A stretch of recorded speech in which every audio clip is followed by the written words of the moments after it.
All right, we are going to continue to discuss how to approach mapping multiple machines on in Blueprint. There is one kind of consideration that you do need to know about before you actually start to do the mapping. To illustrate this concept, I'm actually going to use some pre-designed drawings in Google Earth Pro just to illustrate an example. So as you know, when you are doing a single machine, you put in a single boundary and a single pivot or a single circle. Uh, Typically like this, everything would work handy dandy, no big deal.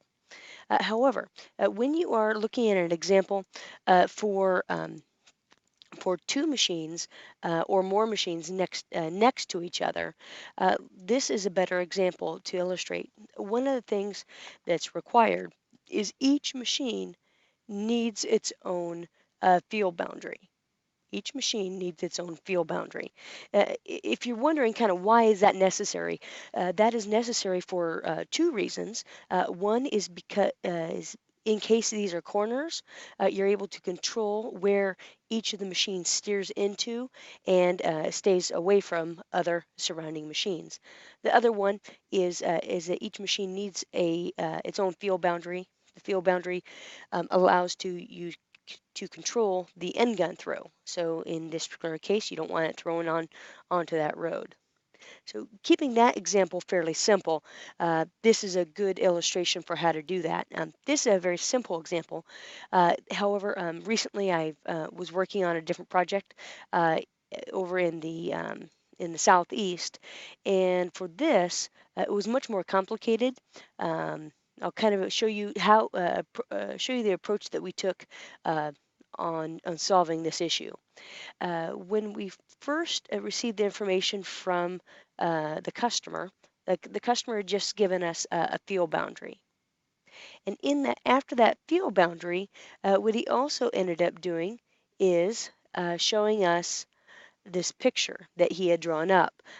We really didn't have any numbers for how long each of the machines were. We didn't have any GPS coordinates of pivot points or anything like that. We did have a length here that talked about how long this machine was. We had some acre estimates.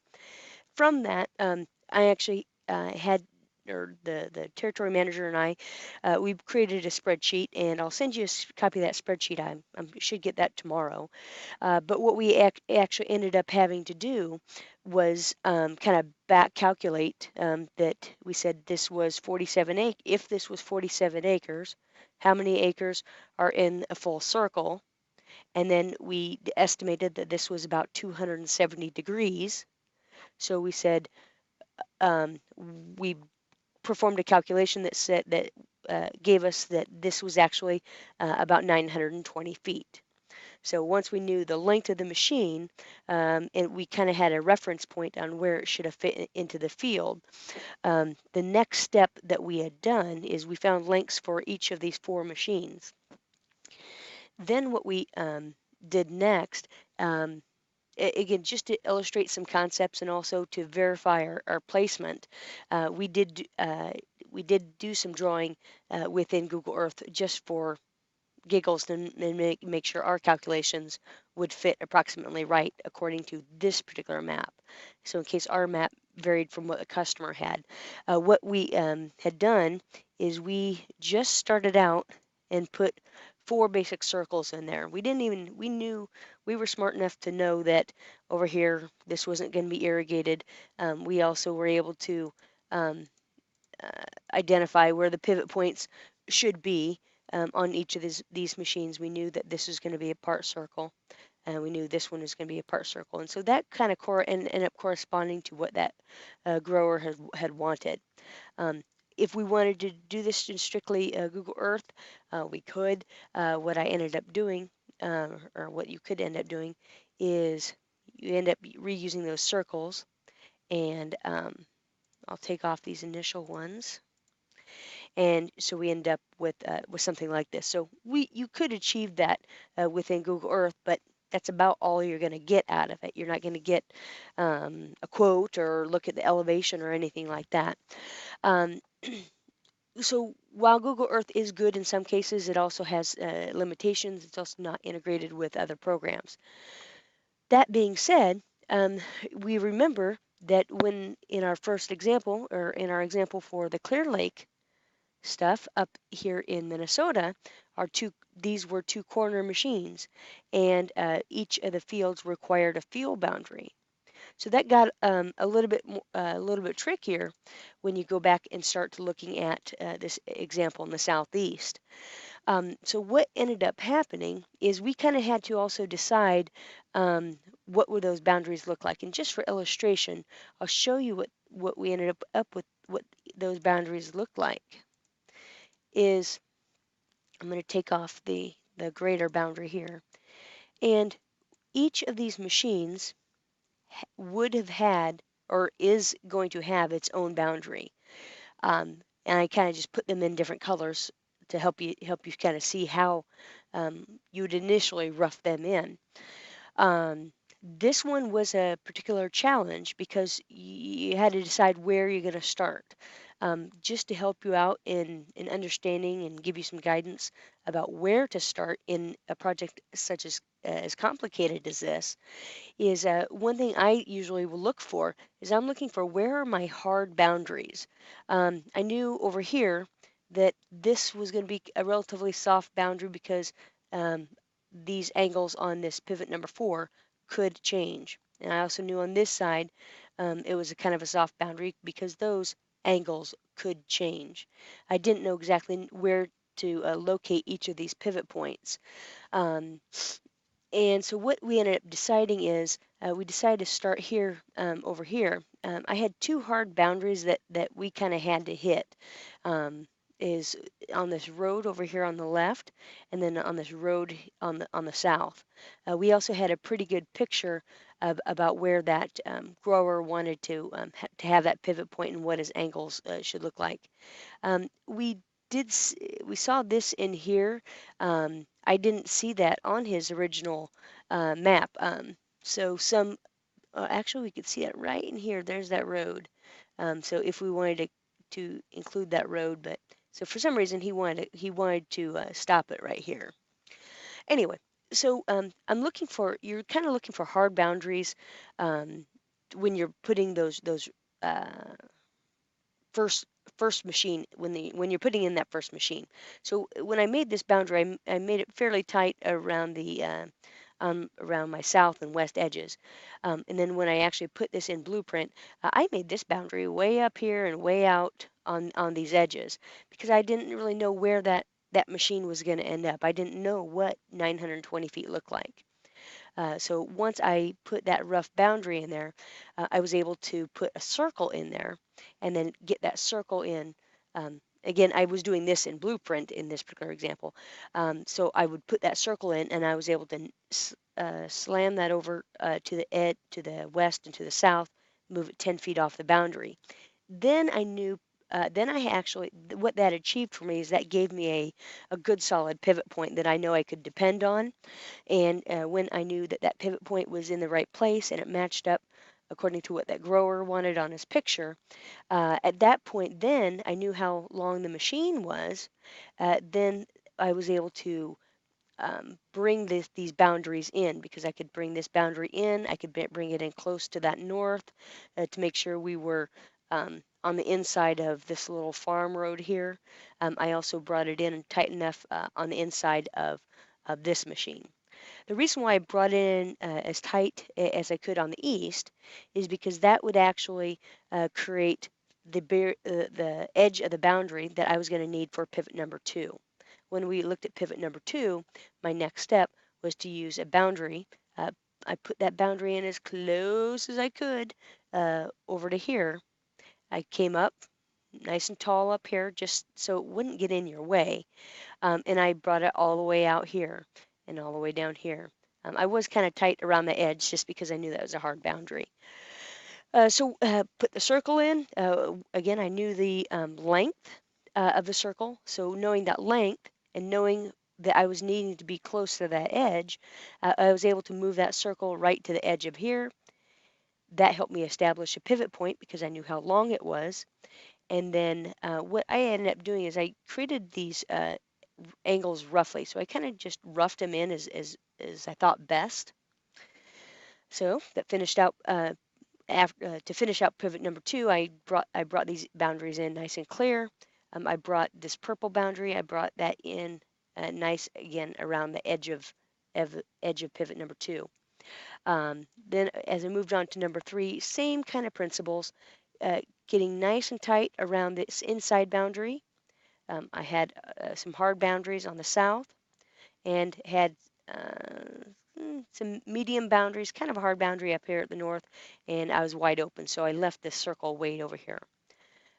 Same principle. I knew this was going to be a full circle. I knew how big it was, so put that made that circle the length, brought it in as close as I could to that boundary, marked my pivot point, and I was good. I again knew.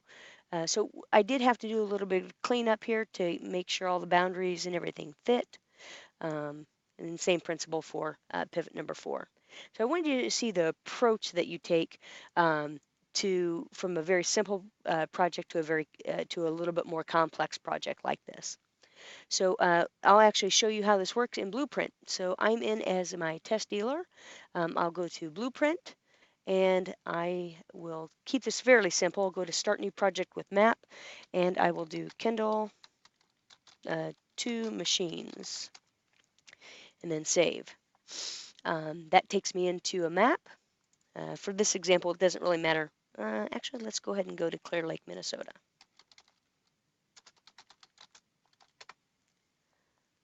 So I'm in that town, and let's find something that looks a little interesting.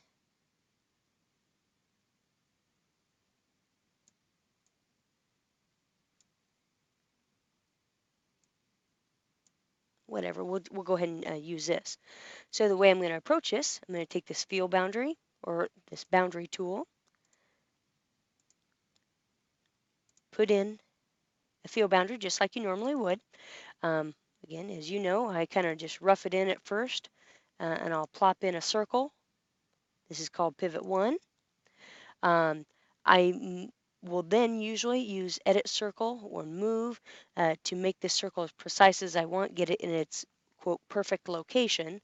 After I get it in its perfect location, particularly if it's corner, I may or may not add spans at this point. I usually will hold off until I get both circles in there in case I need to do any adjusting. So I'll definitely adjust that and kind of quote get it perfect. When you're waiting to do the second machine, you simply go to boundary, come in here, drop it in. You don't have to go to master maps or anything. That's one of the nice things about new flow. And I'm going to do a double click here. Now, if you wanted to get closer to that edge, you would use the tool called Edit Other, and you could definitely bring this stuff nice and tight in, depending on what you need. If this is a full circle or a part circle, it didn't really matter. You'd really you'd approach this the same way. I'm going to drop in my second machine, save it, and then you're going to do that adjustment from there, making sure everything's perfect. So we're going to say that these are perfect. What the next step to do is to start to add spans. So I'll go ahead and choose Add Spans, and I'm going to tell it which machine I want to add spans to. We'll go ahead and select the first one over here on the left, Kendall full circle V-flex corner, 8,000. Sounds good to me. I'll go ahead and select the V-flex corner 8,000, hit next. We intentionally made the templates smaller to make sure that the spans would fit on the field, and so you wouldn't be wondering, where the heck are my spans? Next thing that we're going to do is I have 185 feet left. Just for giggles, just to make this work a little bit nicer, I'm just going to put on a 160 to make it, oops, I changed that to a 160, and let's go ahead and add another 160. Actually, let's go ahead and make some adjustments. Let's make that back to a 180. All right, so we got 25 feet left. For now, that'll be good enough. At this point, you select your corner, and you select your end gun, and you hit redraw. This brings up, if you are using corner, it's going to bring up the direction that you want to run that machine. We'll consider standard or forward direction. When we click OK, we have to pause for a minute. It is doing that corner calculation. We can see the light blue line is the steerable drive unit, red is end of machine, green is the end gun. We see acres here on the far right. Everything is hunky-dory. I'll go ahead and click on save, and I'll collapse that window back up. If we want to work on that second machine, we simply repeat that same process. Choose add spans, select the machine, choose a template that we want. Let's do Kendall 7000 VFlex, and this one sounds fine. Hit next. It will apply the spans. We have 212 feet left on that particular circle. Select the 180. The reason why I do that selection down at the bottom is that allows these to get pre-filled with what selections were in the grid. So for me, it's kind of a shortcut. And then I can simply hit add, and then that will add another 180-foot span, or however long I choose. I have 32 feet left. Repeat that same process, choosing your corner that you want, choosing your end gun type, hitting redraw. Wait for the prompt for your corner information. Tell it standard, hit OK. Pause, wait for it to do its calculation. And bam, we are done. We close this up. So that was the benefit here of having both of those field boundaries in. Is again, it controls end gun throw, controls corner steering. When you have two machines, whether they're full circle or part circle, it doesn't really matter. Same principle. You need those boundaries in there. Anyway, when you hit next, that automatically, along the way, it's been doing some auto saves along the way. Once you've applied spans, you get all of your numbers here. You get your total irrigated acres. You can use print. That will print off the report. You can also use KML export. We'll wait here for a second. We'll get the report. Here comes the map report. So you got a nice looking picture. Page 2 shows the summary. Everything like that looks dandy. When you do KML export, just waiting here. Here we go. I'll go ahead and choose open. And that is going to open that bad boy up in Google Earth. And it'll take me right to those spots. And at that point, you can do any editing that you would want to on that. Alrighty, that about covers it. Thank you so much. Bye.